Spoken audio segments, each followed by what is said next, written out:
Bapak Ibu sidang jemaat yang dikasihi dalam Tuhan kita Yesus Kristus, dimanapun kita berada, selamat pagi dan salam sejahtera bagi kita semua.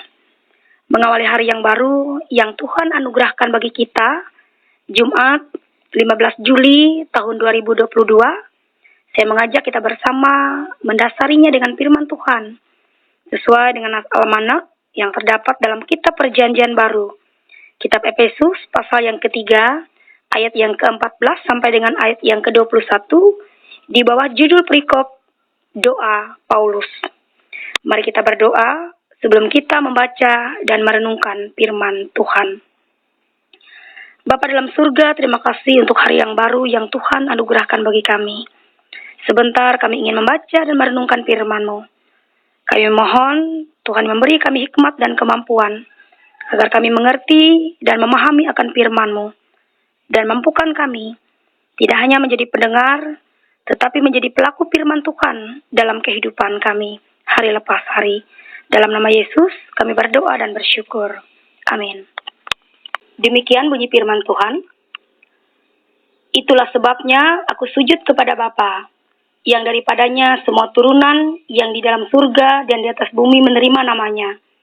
Aku berdoa supaya Ia menurut kekayaan kemuliaannya, menguatkan dan meneguhkan kamu oleh rohnya di dalam batinmu, sehingga oleh imanmu Kristus diam di dalam hatimu, dan kamu berakar serta berdasar di dalam kasih. Aku berdoa supaya kamu bersama-sama dengan segala orang kudus dapat memahami betapa lebarnya dan panjangnya dan tingginya dan dalamnya kasih Kristus, dan dapat mengenal kasih itu sekalipun ia melampaui segala pengetahuan. Aku berdoa supaya kamu dipenuhi di dalam seluruh kepenuhan Allah.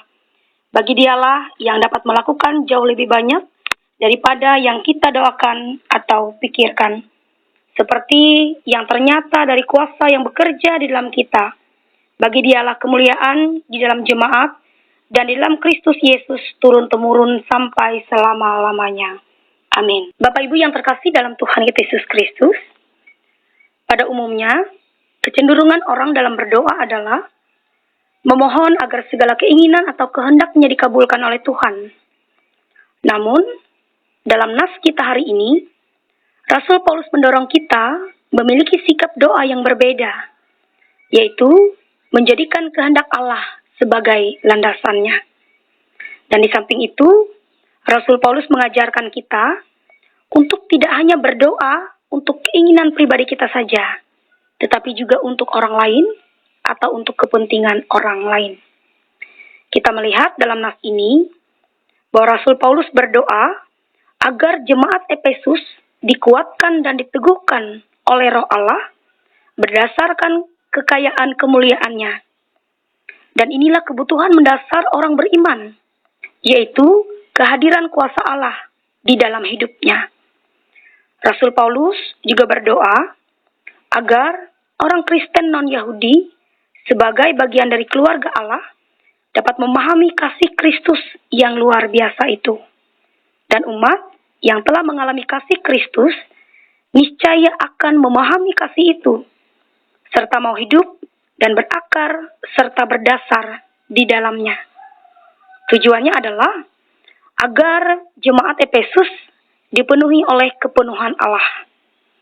Dan di akhir doa Rasul Paulus, ia memperlihatkan keyakinan akan kebesaran Allah, di mana Allah sanggup melakukan jauh lebih banyak daripada yang kita doakan atau kita pikirkan. Bapak Ibu yang terkasih, doa Rasul Paulus ini adalah dasar dari kebutuhan utama umat yang percaya kepada Tuhan. Karena jemaat akan mengalami pertumbuhan iman ketika mereka menyadari kehadiran Kristus di dalam hati mereka. Dan hidup mereka akan diubahkan dan diperbaharui menjadi lebih baik, teguh, dan secara tulus dapat mengenal kasih Kristus itu. Dan apa yang telah dilakukan oleh Rasul Paulus ini tentu perlu kita teladani, supaya hendaknya kita saling mendoakan satu dengan yang lainnya, supaya sesama jemaat Tuhan dapat menyadari, mengenal, dan merasakan bahwa kasih karunia dari Yesus Kristus itu sempurna dan yang dapat membawa kita kepada keselamatan. Dan inilah kabar baik bagi kita orang percaya. Dan kita juga diajak untuk hidup di dalam kasih itu. Dan selain daripada kita mendoakan orang lain, kita juga diajarkan untuk menjadikan kehendak Tuhan sebagai landasan dari setiap doa-doa dan permohonan kita. Karena Tuhan kita dapat melakukan jauh lebih banyak daripada yang kita doakan atau pikirkan. Oleh sebab itu, dalam setiap doa kita, mari kita katakan, bukan kehendakku yang jadi, tetapi kehendak-Mu lah yang jadi. Amin untuk firman Tuhan. Mari kita berdoa. Bapa, terima kasih atas firman yang baru saja kami dengarkan. Mampukan kami tidak hanya menjadi pendengar, tetapi menjadi pelaku firman Tuhan dalam kehidupan kami. Pada hari ini, kembali kami ingin menyerahkan serangkaian kegiatan dan aktivitas kami di sepanjang hari ini ke dalam tangan pengasihan Tuhan. Beri kami kekuatan dan kesehatan, dan berkati setiap aktivitas dan pekerjaan kami yang kami kerjakan dan lakukan. Bapa di surga, pada pagi hari ini, kami juga ingin mendoakan bagi sidang jemaat Tuhan yang ada di jemaat Datakoto dan Olong Hanangan. Kami serahkan kehidupan sidang jemaat-Mu dalam mereka menjalankan aktivitas, bahkan dalam setiap usaha dan pekerjaan yang mereka kerjakan lakukan. Berkati pula keluarga sidang jemaat-Mu. Berkati anak-anak mereka dalam masa tumbuh kembang, bahkan juga dalam pendidikan anak-anak terkasih mereka. Bagi mereka yang sakit, mari Bapa Engkau menyembuhkan dan memulihkan. Bagi mereka yang memiliki pergumulan dalam hidup mereka, Tuhan yang menolong. Bahkan juga diberkati setiap penata layanan yang ada di sana. Para pendeta, penetua dan diakon dimampukan oleh Tuhan dalam mereka menjalankan setiap tugas pelayanan mereka masing-masing. Kehidupan sidang jemaat Tuhan yang ada di Datakoto dan Olong Hanangan, kami serahkan ke dalam tangan pengasihan Tuhan. Ini seru doa dan permohonan kami Tuhan, yang kami serahkan ke dalam tangan pengasihan-Mu.